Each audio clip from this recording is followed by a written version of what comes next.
The first session of the Duskbloods network test ended up being cancelled on account of the fact that the servers weren't able to handle the amount of players that were trying to log in to check out From Software's latest title. Now, I'm not going to be staying up until 3 in the morning to play the second session, so the next time I'm going to be able to play is going to be like 7 p.m. tomorrow. So for today, I figured we'd watch Oroboro's coverage of the Duskbloods because he was able to go to Japan at From Software's offices and actually play the game early. Now, the link to this video is going to be in the description box below. Make sure you watch his video before you watch mine. And after watching his video, we're also going to be going over the controls, since that has been publicized on the official Duskbloods website, as well as an interview that we have here from Miyazaki at IGN. So let's go ahead and start with Oroboro's coverage. Take it away, Oro. Oro here, and today I have the honor and privilege to give you your first look at the Duskbloods gameplay. This gameplay is not my own. It was provided by From Software. Now, I was fortunate enough to get invited by Nintendo. Was that a triple jump? I know I'm only partially listening to what Oro is saying because I'm really focusing on analyzing the gameplay. There's a triple jump and then a dash forward. That's crazy. And just in terms of like how the game is looking now that we're actually watching uncut gameplay as opposed to trailer footage that also has cinematics cut in and weaved in and weird camera angles and all of that, it's looking pretty good for a Switch title. It's got that signature From Software art style for, it kind of reminds you a lot of Bloodborne in this specific setting, but I don't think that this is going to be the only map we're going to have access to, but it's looking pretty good. It's animating pretty well, which is pretty sweet, but let's keep going. Nintendo and From Software to their offices in Tokyo, Japan to get a chance to play the Duskbloods early. So he has a shield there. I know I'm interrupting him a lot, but like my whole thing is I need to understand all of these mechanics. From Software to their offices in So he shot. For some reason, he put the blade in there. I'm not sure what the blade is doing Tokyo, for the Japan, shots. to get a chance We got a shield there as well. Okay. to play the Duskbloods early. I got to play the network test version of the game for about 10 hours. In this video, I'm going to go in depth and explain every last detail of the game and my opinion on it as a Souls PvP vet since Demon Souls in 09. And by the way, Oroboro is absolutely a Souls PvP vet. This is kind of like his bread and butter. These are his favorite types of games, and most of his coverage is usually about Souls PvP. Let's start by answering the question, what type of game even is this? Well, the Duskbloods is a multiplayer action PvPvE game. And if you had to define the genre, it's closest to a battle royale with some roguelike elements. But honestly, this game is so incredibly unique that it's impossible to define it to a single genre. Each match or Dusk battle features 8 players and lasts about 30 minutes. You have infinite lives until the final. Okay, so 8 players and about 30 minutes per match. 8 players seems like a decent enough number of players, and it shouldn't really explode too hardly because like From Software has their own struggles with netcode. I mean, if you guys have ever tried PvPing on a Souls game, you guys will know sometimes you just see somebody backstabbing you from the front. That's just the way that it goes because everything is pretty much peer-to-peer. At least it has been, if I'm not mistaken, on most From Software titles. Yeah. So I don't think we're going to be getting dedicated servers for this either, but we'll see how all of that stuff pans out. It'll be interesting to see. But 8 players seems about right for what From Software's engine can usually take. Not to mention it's not like an exorbitant amount, like, 100 players, full-on battle royale. It's not necessarily what you want, because you want players to be roaming the map and be able to focus more on PvE if that's what they want to be doing without necessarily being instantly forced into PvP matches. But I'm super curious to see how that pans out due to the fact that Miyazaki himself is not too big on PvP, and he is the one directing the Duskbloods. Round, but there are eliminations based on points. Okay. These points, known as virtue, can be earned from multiple different ways, including exploring, PvE, and PvP. So there's going to be a resource that well, not a resource, it's like a point system. There's going to be a point system, and you're going to be scoring points based on 3 things. Exploration, PvE. I guess exploration and PvE can both be meshed into one because, both exploration and PvE are kind of the same thing. But I guess if he is purposefully separating these, he probably means PvE without combat. So actually just running around trying to pick up items and stuff like that. And then there's a different one that's about like killing bosses and killing mobs and stuff like that. And another one about killing players. Different ways, including exploring, PvE, and PvP. The objective of the game is to get as much virtue as possible before the time runs out and make it to the final round, the blood bestowal. Because you are against the clock, every second counts. You can choose from multiple game modes, solo, solo without alliances, or duos. There's also a ranked mode available in the full game. There are going to be 3 maps in total, but the network test only features the one, Loranro City.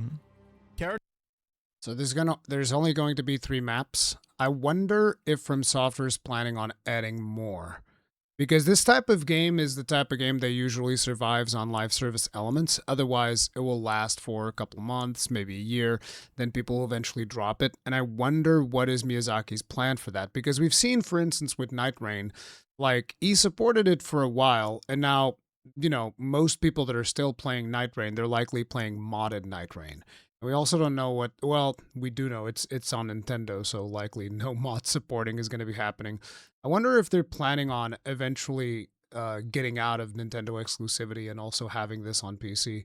That'll be interesting to see. But yeah, carry on. We don't know what the business model is going to be. In total, but the network test only features the one, Loranro City. Characters in this game are called Bloodsworn, and there are over 10 to choose from, each with unique weapons and abilities. Please note that there are only 6 available in the network test.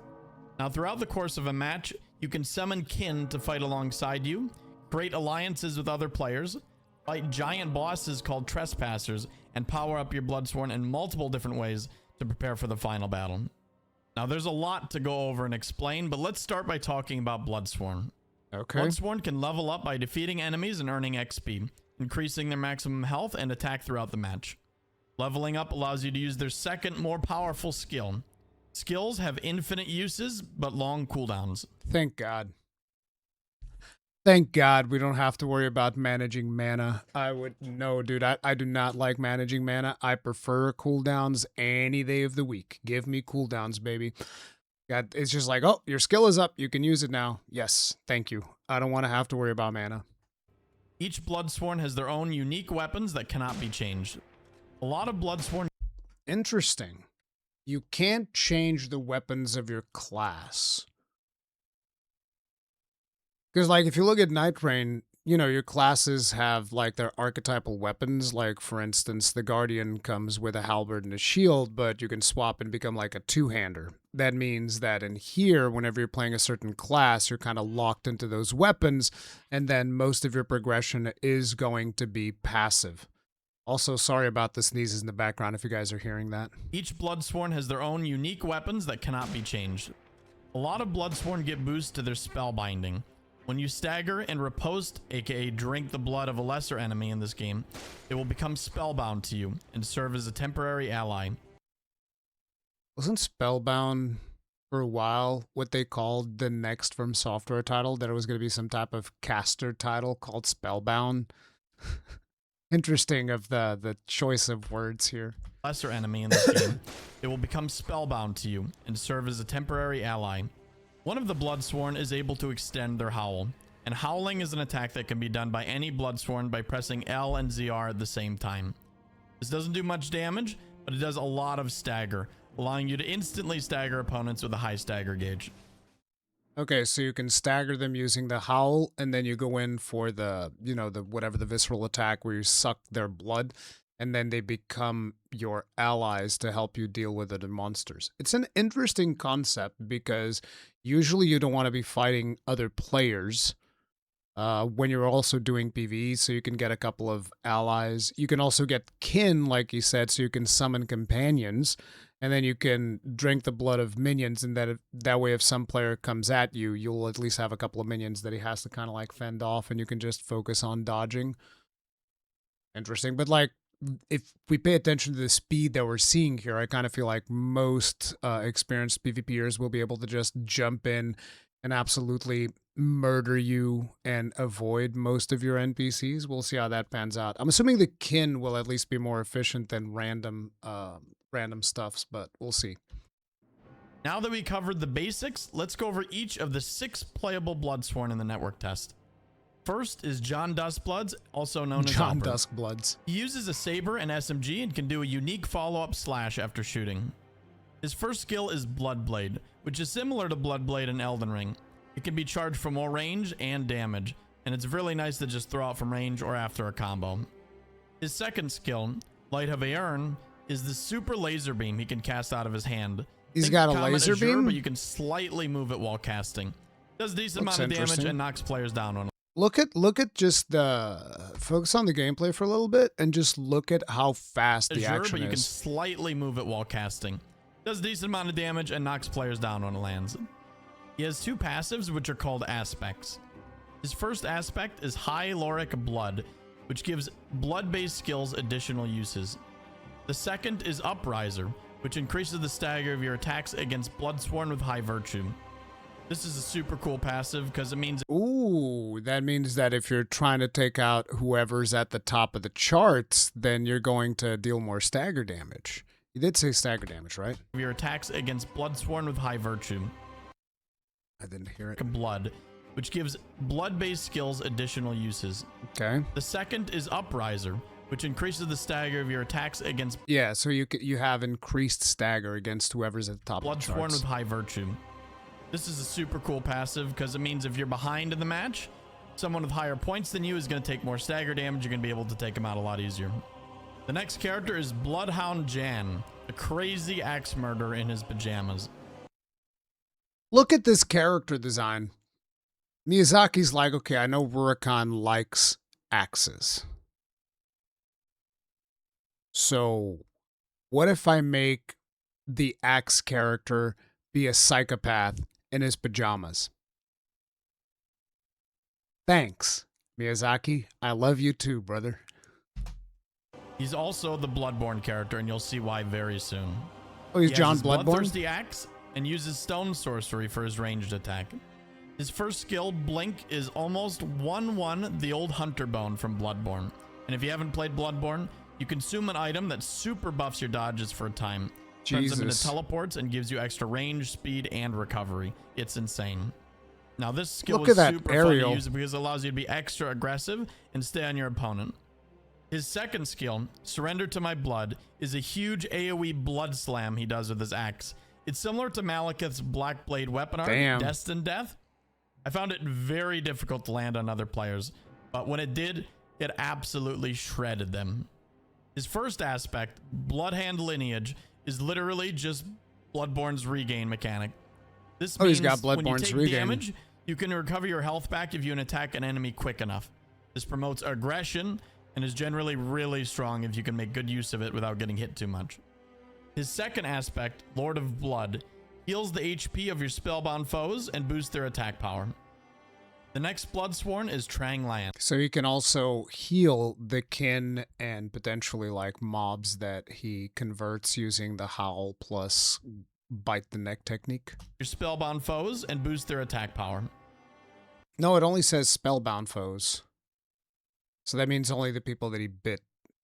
I'm hoping that also transfers over to his kin. That'd be more useful.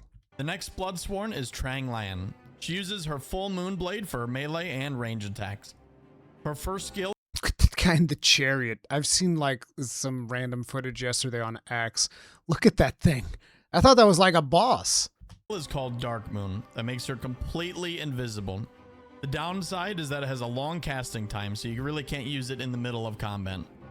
Her second skill is called Mama Nantha, and it summons a giant serpent that coils around her and lunges out of the opponent. Sekiro snake. Yes.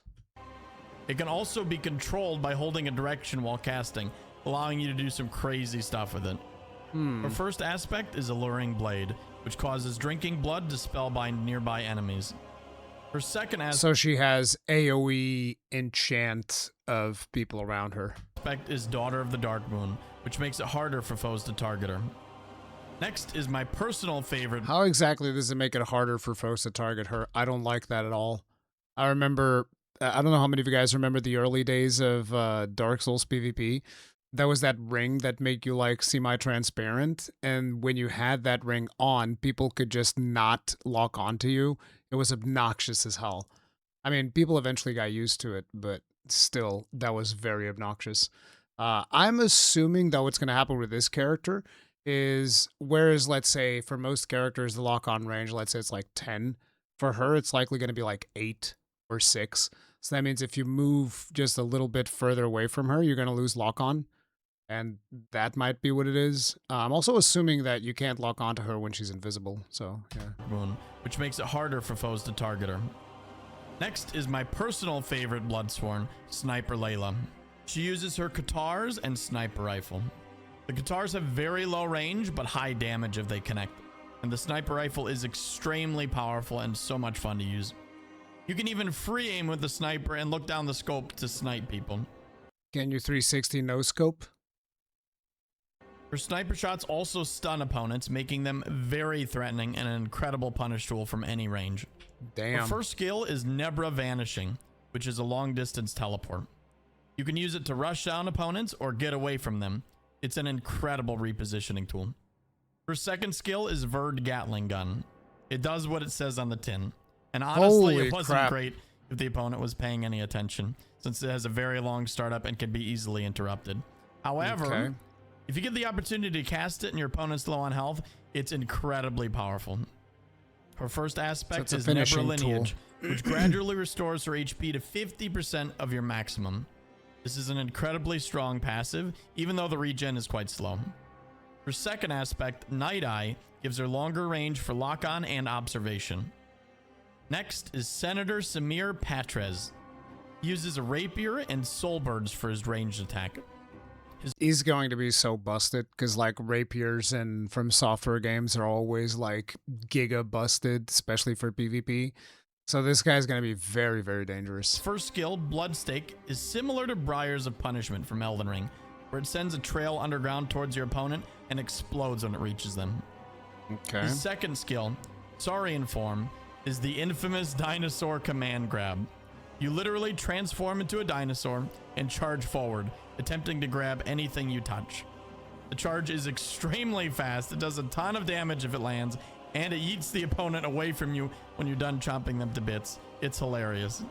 The throw at the end of the grab can actually ledge opponents, doing even more damage to them. However, That is this skill can crazy. be easily dodged if you're paying attention. But even the threat Easily dodged if you're paying attention. Like, if you're in the middle of, fighting more than one person, he just sneaks up on you. Yoink. of this Yeets you skill from the demands ledge. constant vigilance from the other players. His first aspect, Blood Disciple, lowers the required Bloodsworn skill levels. And his second aspect, Unshakable Sword, makes your perfect guards boost melee attack power. Lastly, we have Zork, the weird My man, Zork. That's what I'm playing. I'm playing Zork. Zork has a rocket pack, if I remember from the trailers. Zork is likely going to be the best. Let's see. guards boost melee attack power. Lastly, we have Zork, the weird rocket man. He wields an undersea cable and a spear gun. His attacks are very slow, but do tons of damage and have hyper armor. His Yes. first skill, Human Rocket, lets him hover in the air for a moment before propelling forward, dealing massive damage. It's a charge. So basically you charge at people with that thing. I like it. Yep, this is my main. Everybody stay away from Zork. Zork's mine. My main. Okay? Human Rocket lets him hover in the air for a moment before propelling forward, dealing Bop. massive damage to your target if it lands. This skill can be used without lock-on to just fly across the map. It also has tons of hyper armor and is near impossible to interrupt, so it needs to Yes! be respected. His second skill, Missile, fires a barrage of missiles in the air that home down on the target.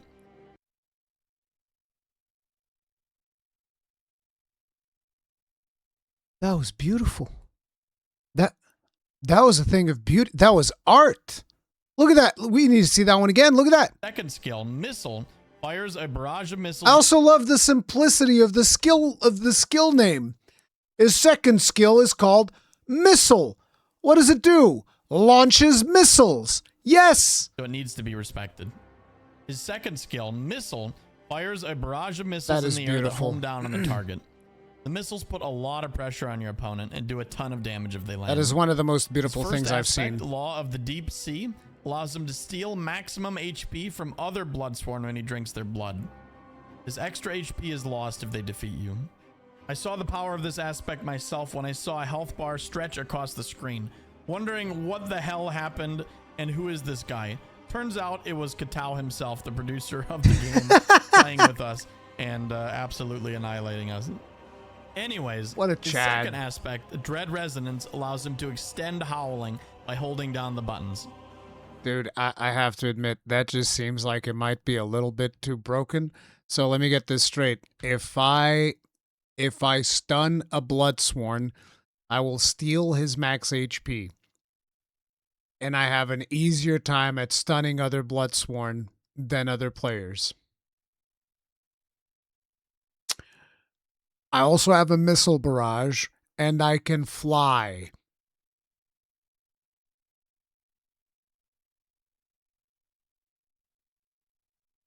Not my fault.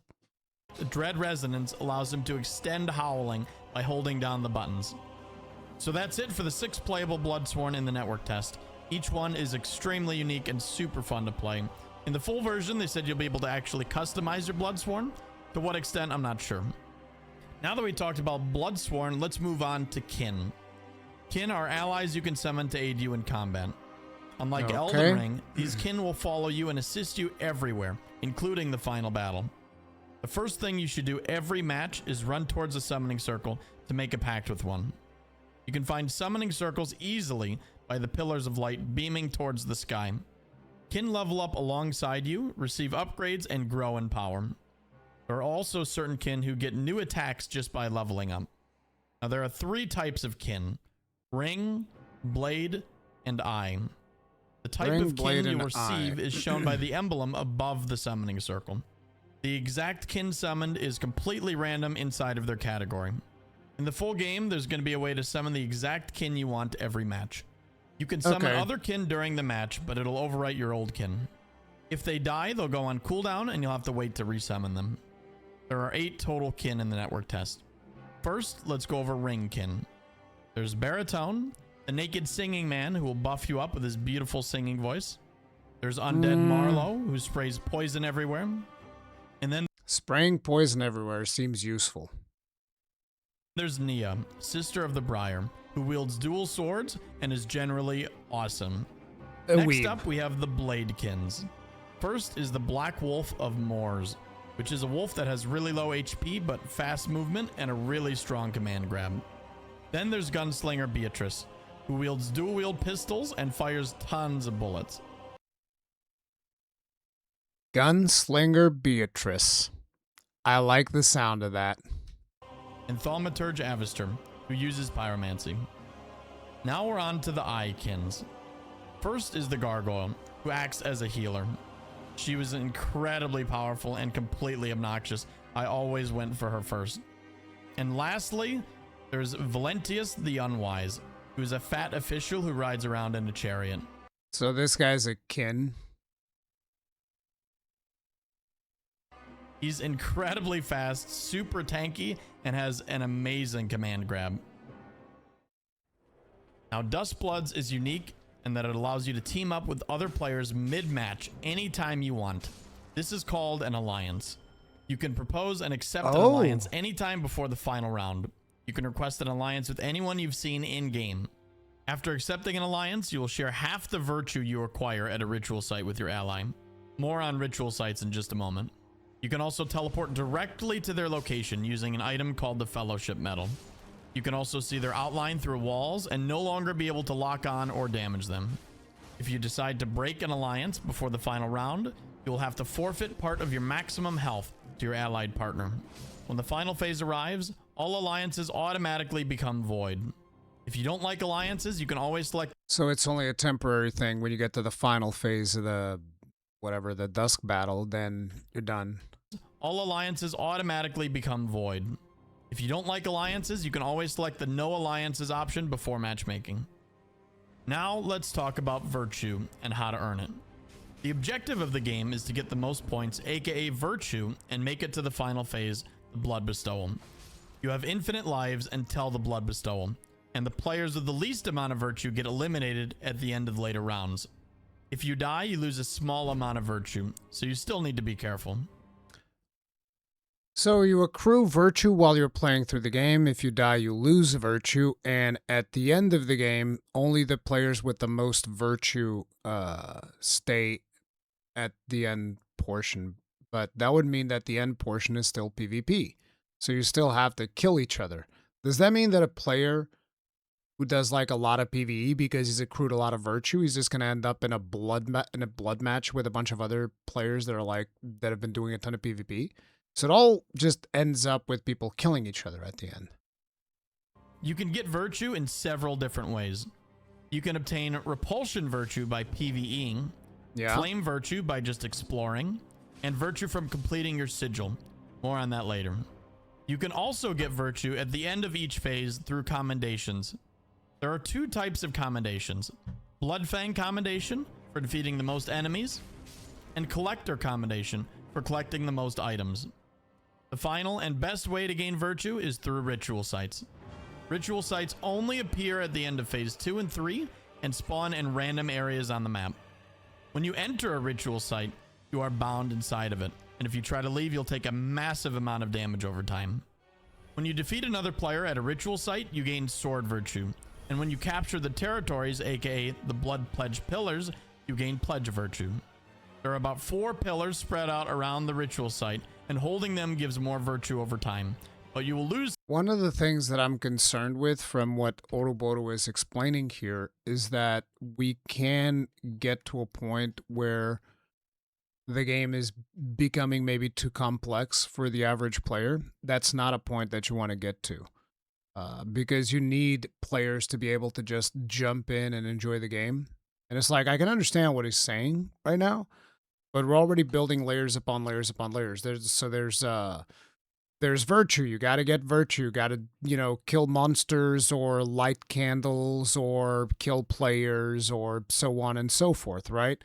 Now we're building additional layers. We're like, but at the end of 2 and 3, there are these sigil things that you need to go do. And then there are these pillars that you got to conquer. And, we're building layers upon layers, and it needs to be accessible. And I don't mean that as like it needs to be easy. It can be complex, but you got to remember, this is a game that's going to depend on PvP. It's going to need a lot of players to be able to stick around. So we'll see how that goes. Spread out around the ritual site, and holding them gives more virtue over time, but you will lose some virtue when another player captures yours. When the ritual sites appear, there will also be 2 different kinds of stones that you can pick up to boost your virtue gain. Gold stone lets you acquire more pledge virtue, and red stones give you more sword virtue. You can only hold one of these stones at a time. You want to try to get as many kills and pillars as possible before the time runs out and the next phase begins. Each match has 3 phases. Phase 1 and 2 consist of all 8 players. At the end of phase 2 is the first calling, which eliminates 2 players with the least amount of virtue. So phase 3 is only 6 players. This leaves 6 players left in phase 3. At the end of phase 3, 3 players with the least amount of virtue get eliminated. The final phase, the Blood Bestowal, begins with only 3 players remaining. Duos feature 4 players remaining, 2 teams of 2 instead. The Blood Bestowal can differ each match. Wait, what was that? Duos? Final phase, the Blood Bestowal, begins with only 3 players remaining. Duos feature 4 players remaining, 2 teams of 2 instead. The Blood Bestowal can differ each match depending on certain factors. It can be a PvP deathmatch with 2 lives per player and the last player standing wins. Or it can turn into a co-op battle against a massive boss, similar to Night Rain. This is the core of Duskbloods. I know. So it can also become a PvE type of thing. This actually reminds me a little bit of that game that we had from Capcom not that long ago, the Dino one. I forget the exact name. You guys know which one I'm talking about. Exoprimal? Is it Exoprimal? I think that's what it was. Because it could also end in a PvP showdown or a PvE showdown. I wonder if you'll be able to also select that when you are queuing into a match. It's a lot to take in and extremely confusing at first, but to keep it simple, the more virtue you have, the better. The type of virtue doesn't matter. It just helps understand where you got it from. Big number equal good. Also, the more virtue you have of the Blood Bestowal, the more health you'll gain going into it. I really love the virtue system because it allows you to play this game your own way and still succeed. If you want to just explore and kill bosses and PvE the entire match, you can do that. Will it be the most efficient? Maybe not, but I really like that it's an option. Sigils are a form of character customization that you'll be able to equip and change in between matches. For the network test, each Bloodsworn has a certain sigil, but in the full game, you'll be able to change to whichever one you want. They enable new ways to gain virtue inside of a match and change how you play Duskbloods. There are a total of 4 sigils in the network test. The first sigil is Sigil of a Sworn. Is he bashing his head against a rock? I love this game. I just saw the psychopath in his pajamas with an axe bash his skull into a rock. Look at him. 4 sigils in the network test. The first sigil is Sigil of a Sworn Enemy. Now this one is fairly simple.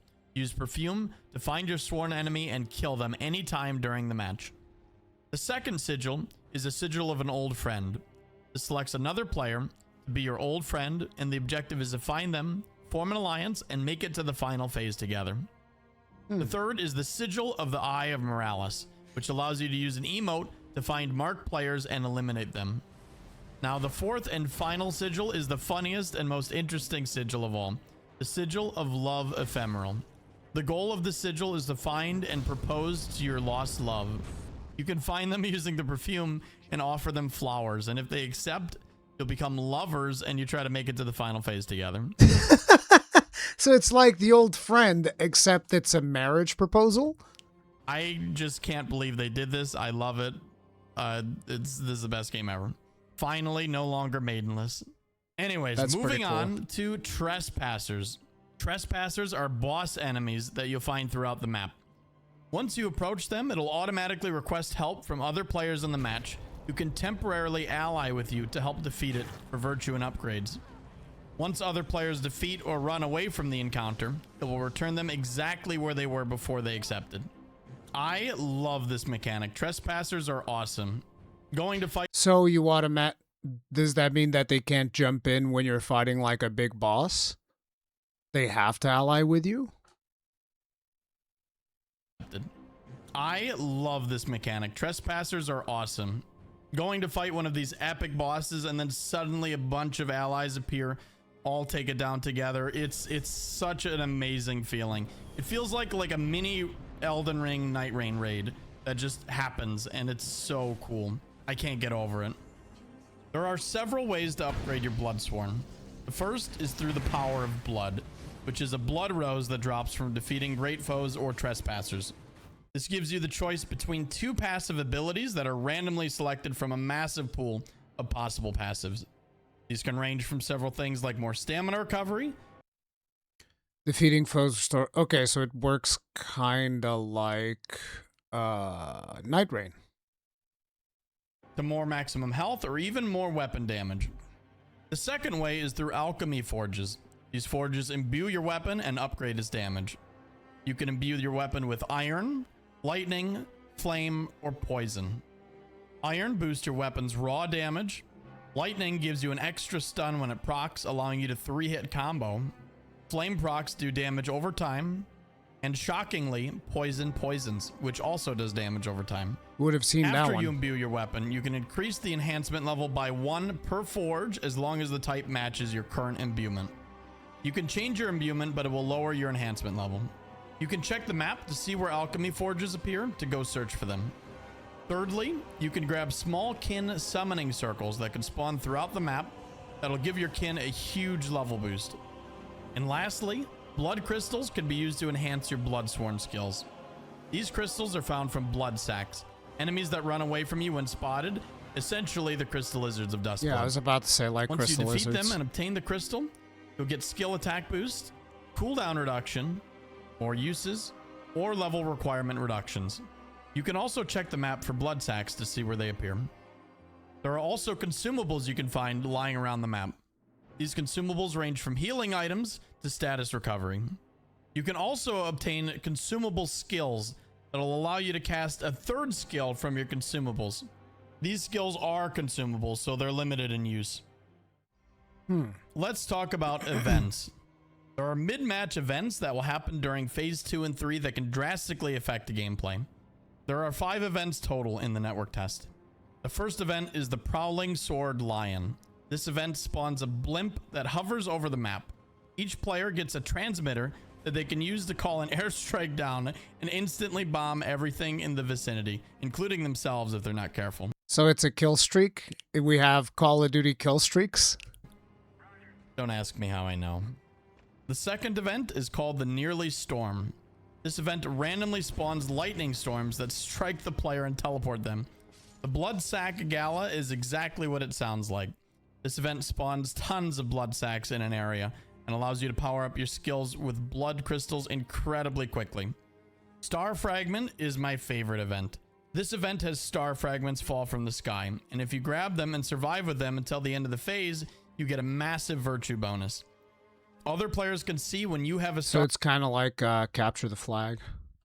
Phase, you get a massive virtue bonus. Other players can see when you have a star fragment and they will murder you for them. The final event is Dusk's Toll. This event requires you to climb the clock tower and ring the clock bell. The blessing it grants is diminished each time the bell is rung, but it enhances the effect of gold stones, which gives you more virtue when you pledge to a pillar during the ritual. Okay. The House of Night is the new hub area for Duskbloods. Here, it looks just like Bloodborne. You can queue up for a match, select your Bloodsworn, redo the tutorials, read the archive, or change system settings. These tutorials are actually extremely helpful, by the way. They put you in an environment with nothing but bots that allows you to learn the game at your own pace. Oh, that's pretty good. The archive contains a ton of in-game information and lore. It also grows as you discover more about the game. There's also a training dummy in the courtyard with tons of options you can set to practice. Let's finally talk about the gameplay. I don't think there's a better feeling combat than FromSoft's, and this game is no exception.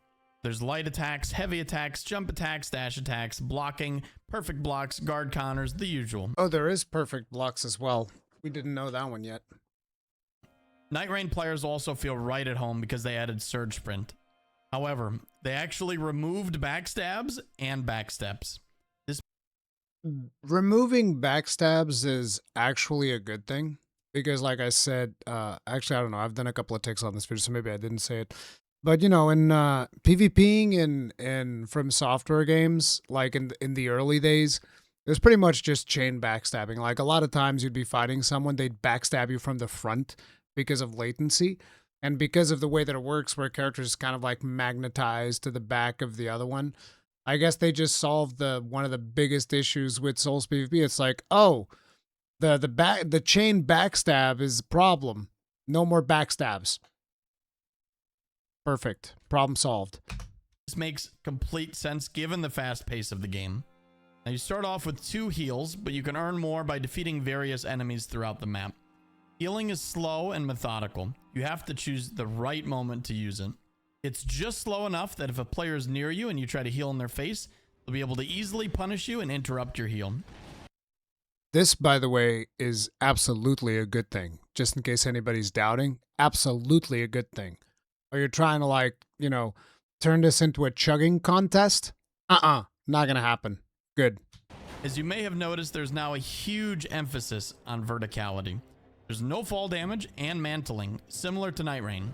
Not only can you charge your jump, but you can quadra jump and even air dash. You can attack, shoot, and even use some abilities in the air. The map was clearly built with this verticality in mind, often having you jump over buildings and mountains to reach your destination. And speaking of the map, at the start of each round, you actually get to pick where you'd like to start. It lets you know how populated each area is by the density of the circle, and it may even place you elsewhere if it's too crowded. Each area has a specific item that changes each round, making a dynamic experience that will send players to different places depending on what they want. For example, one area might have exploration virtues one round, and the next it'll have weapon upgrades instead. Another huge feature is that you can pull up the map at any time during the match and fast travel to designated areas. This makes traversing these giant maps. What about if you're in combat? Can you fast travel out of combat? And fast travel to designated areas. This makes traversing these giant maps a lot easier. In Duskbloods, there's a visible stagger bar for each enemy, including yourself and other players. When an enemy's stagger gauge becomes full, they become temporarily vulnerable to a riposte, which lets you drink their blood to deal massive damage and gain more max health. It also spellbinds lesser enemies, making them your temporary ally. Because of this, you should try to stagger as many enemies as possible. Even if players heal on you, their stagger gauge remains. As I mentioned earlier, you can use your howl to cause a massive amount of stagger damage and instantly stagger enemies if they have a high stagger gauge. If your stagger gauge is high, try to avoid getting hit, as it recovers naturally over time. A small thing I discovered is that your kin can actually riposte for you if they're nearby a staggered opponent. Nice. I can't help but think this game was inspired by Armored Core 6 PvP, with all the verticality and stagger system. Duskbloods returns to the 2-hit combo system, meaning if you get hit once, another hit is guaranteed. Compared to previous titles PvP, this is a whole new ballgame. Yes, there are some fundamentals that'll carry over, like keeping pressure on opponents attempting to heal or close to staggering, and roll catching players panic rolling out of your combos. But the game itself feels totally different. It feels a lot more arcadey because of the dashing instead of rolling, and the insane amount of verticality you can get with quadra jumps and air dashes. You also have so much to keep track of. Your health, your stamina, your stagger gauge, your skill cooldowns, your kins. It feels like the game is going to have a tremendously high skill ceiling, which I'm very excited about. Something that I also noticed is that the weapons feel very similar in terms of speeds, which is a really good thing. This is because oftentimes the weapons in other games are just way too slow and way too easily reactable to even be viable in PvP. The exception is obviously Zork's Cable, but it has extra damage and hyper armor to compensate. Zork being my main character, I'm a little bit concerned about that, but we'll see. This game finally feels like they put PvP first. There was also some strange tech that we discovered, that if you attack and time your dodge at a certain moment after you swing, it lets you dodge earlier and completely refund stamina. This was indicated by a bright white spark, and it was super hard to replicate. I'm not really sure what's going on with this, but I figured I'd mention it. Now, let's finally address the elephant in the room, the netcode. Unfortunately, I can't talk about the quality of the netcode because we're all playing in the same... Yeah, because like when he was playing there, it was all local servers, so it doesn't matter. Same room. So obviously for us, it felt flawless. It felt really good. But the true test will be the network test tomorrow. This is obviously my biggest concern for the game. The true test will be the network test tomorrow. It was canceled. Servers couldn't handle it. Uh-oh. So we'll see how it goes. Now let's move on and talk about the story. Unfortunately, it seems like they're saving a lot of the story elements for the full game, so I wasn't able to experience them at all. I also can't talk about the lore or the item descriptions, but trust me when I say they are FromSoft quality and will not disappoint. What I can talk about is their plans for telling the story. They'll be told through a system called Bloodlines, which can be progressed through certain events and character interactions. I have a feeling this is going to be very similar to Night Rain. Bloodlines also tie directly into character customization. Let's talk about graphics and performance. The game runs at 1080p and at around 40 to 50 FPS from what I can tell with my expert gamer eyes. I actually not sure. I would have really liked for them to reach a steady 60 FPS, but this is only... It's not going to happen on the Switch 2. It's just not going to happen. Not with this level of fidelity, not with this level of scale. It's not going to happen. Only just the network test, and they've already confirmed there'll be more optimization done before the full release, so we'll wait and see. As always, though, the art design is absolutely stunning. FromSoft never misses with how beautiful and unique their worlds are. The music was also incredible and tense. Everything you could expect from a From Software title. It was absolutely perfect, and I need the soundtrack right now. Now I want to talk a little about my experience traveling to Japan and visiting From Software's offices. When I first saw the email for this, I really thought it was a troll. I looked into it, and sure enough, it was legit, and I couldn't believe it. I still can't. I was one of 16 people invited out to this event, and it felt like winning the Willy Wonka golden ticket of video games. I got to meet up with an old... So do make sure to check out the full video. We're going to be skipping ahead a little bit. There's something here about an interview. Now, I'd like to share some interesting tidbits with the interview from Miyazaki. The game has been in development since 2021, and it started being developed So for the 5 Switch years. 1. They were very happy when the Switch 2 released because it finally had the hardware to support their vision. And early in development, the game actually started out with cute little chibi characters because they thought it would be suitable for Nintendo. From software game with chibi characters, phenomenal. They quickly realized that it wasn't going to work. The Virtue Point system is inspired by the board game Catan. They plan to patch the game post-launch with bug fixes and balance patches. And in the full game, you'll be able to host private matches with your friends. Lastly, Miyazaki's favorite Bloodsworn are Zork and Layla. Now, to wrap this up, what do I think about Duskbloods? I think it's going to be an incredible game. Not just for PvP invaders like myself, but for people who just want to explore and do PvE and co-op. There's actually a ton of options for them in this game. From Software is making a game that can be played in multiple different ways, and it's seriously incredible how it all just works. I think the biggest thing is that as a murder hobo who usually kills everyone on sight, I never felt the need to attack another player outside of sigils and ritual sites. When you kill another player normally, you get no virtue. It feels like a total waste of time. When I attack someone, there's always a specific reason for it in this game. Interesting. So you get nothing for being a murder hobo. That's actually really good. Because like what ends up happening in a lot of these extraction type games, which this is not exactly what this is, but you guys get the comparison hopefully, is that people just see another player, it's like, I'm just going to make his day miserable. And in here, it's actually going to be problematic because killing another player without a reason for it gives you no virtue. If you can't get virtue for killing other players, then you're just wasting your time, which is fine if you want to do that. But if the other player's been accruing virtue, that means you're not going to reach the final stage of the game. Miyazaki is smart. He knows what he's doing. Time. When I attack someone, there's always a specific reason for it in this game. It made the stakes way higher and it made for much more interesting encounters. I also love how dynamic everything is. Every match feels different. You can make and break alliances with other players mid-match. You can get invited for an epic boss battle to fight alongside your sworn enemy one moment, then try to kill them the next. It makes for an amazing multiplayer experience that was clearly inspired from the best parts of Souls games, and it all comes together into something truly new and unique. For me, personally, I think this is my dream game. After finally getting my hands on it, I cannot wait for the release. And speaking of release, there's no exact release date yet, but it's still scheduled for this year. When it finally does release, I plan on creating tons of content for this game for years to come, so please look forward to it. So that's about it. I want to take this moment to thank each and every one of you for watching and supporting the channel. It means the world to me, and I wouldn't have gotten this far without you. Anyways, be sure to subscribe to the channel for more Duskbloods, and I'll see you next time. Peace. So like I said, make sure to check out Oroboro. There's going to be a link in the description of this video where you guys can go check out the original video. Make sure to give it some watch time, do the usual stuff. Make sure to subscribe to Oru because he's going to be doing a lot more coverage on this title. And I'm going to be doing coverage on this title as well. So continuing, there were a couple more things that I wanted to go over.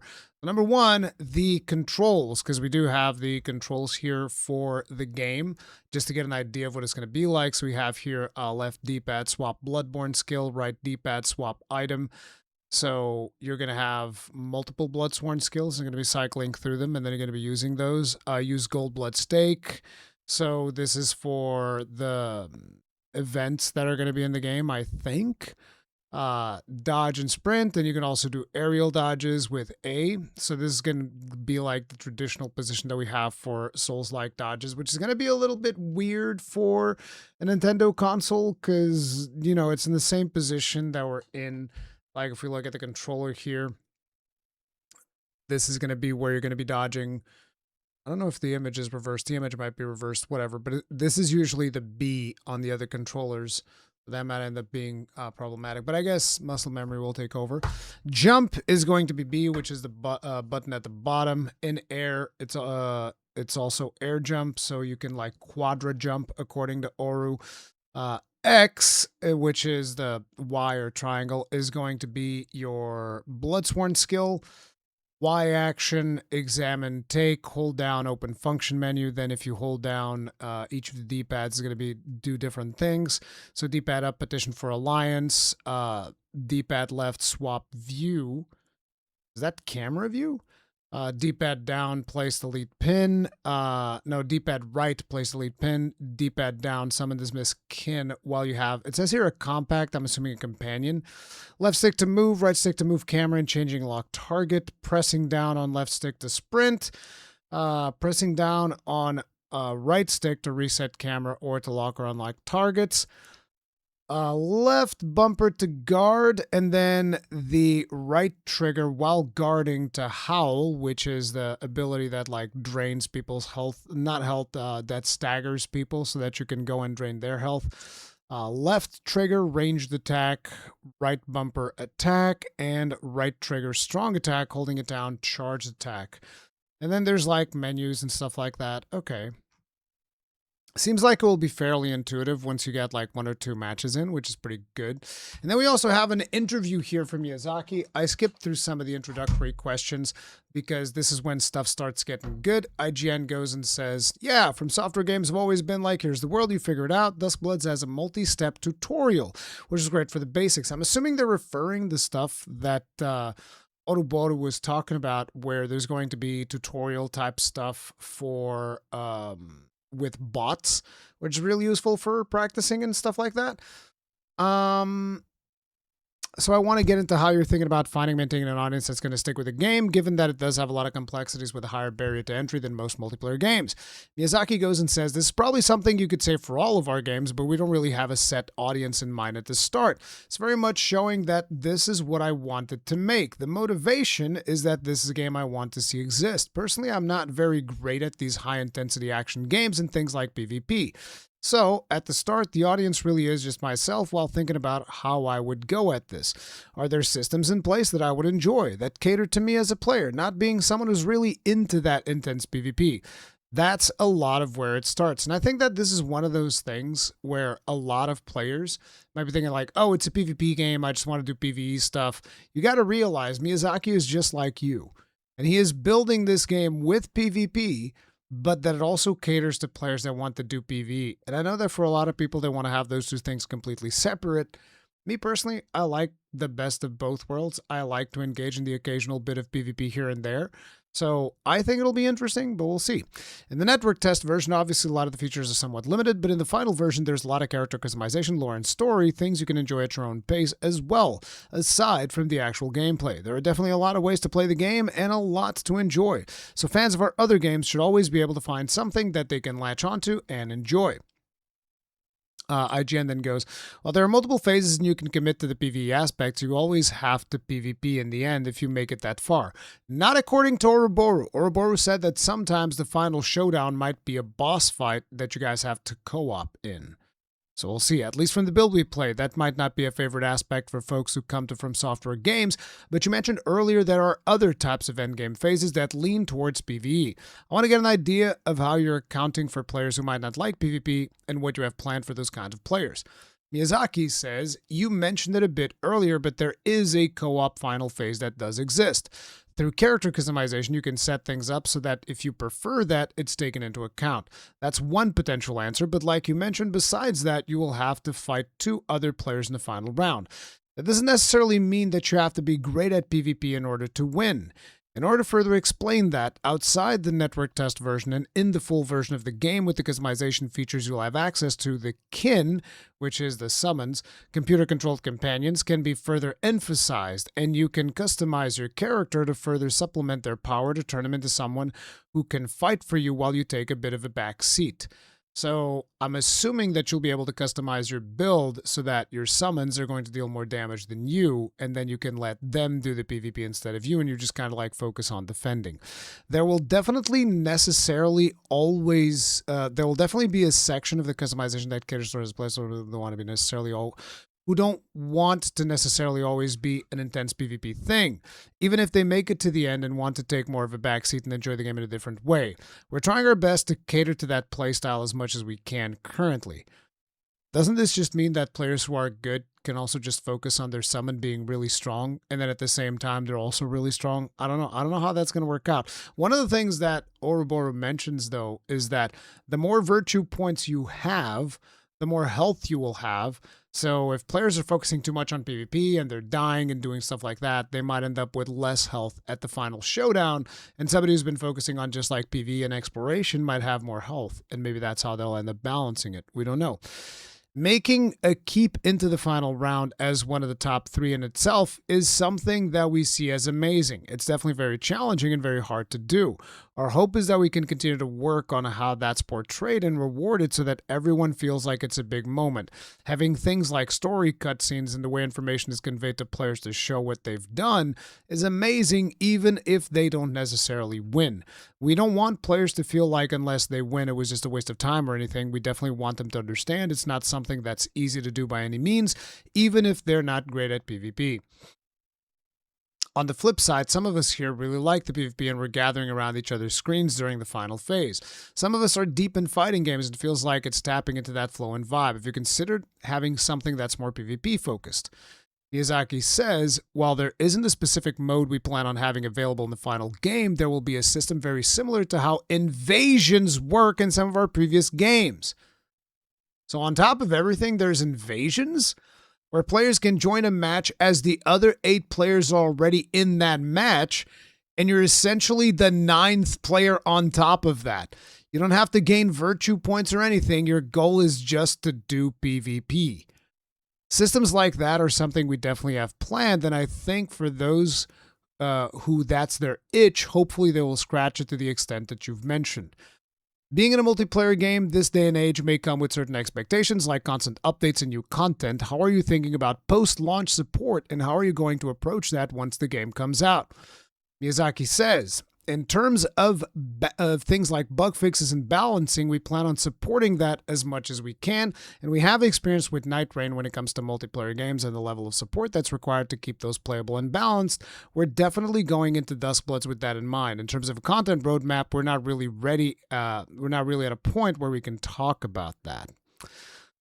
And the rest of it is a little bit more generic, so we're not really going to be going any further into the interview. You can check this out at IGN's website as well, but from everything that I've seen so far, this is looking really interesting. It's a damn shame that the first network test failed, but I'm going to be jumping into the next one. We're not allowed to live stream or share gameplay, so if you want to know my opinion after I've actually played it, you'll have to wait until I put out a different video after I've played the game this weekend. We'll see how that works out. And I'm also planning on doing a podcast potentially with Cowboy and Oroboro, and we'll see how that pans out for next week. Hopefully, if everything goes according to plan. Summer is very chaotic for me, but that's kind of like the plan. So if you guys want to catch up to that, make sure to subscribe and hit the bell notification icon and all of that jazz. If you enjoyed this video, hit the like button, and I'll see you guys in the next one. Stay strong, stay safe, peace out.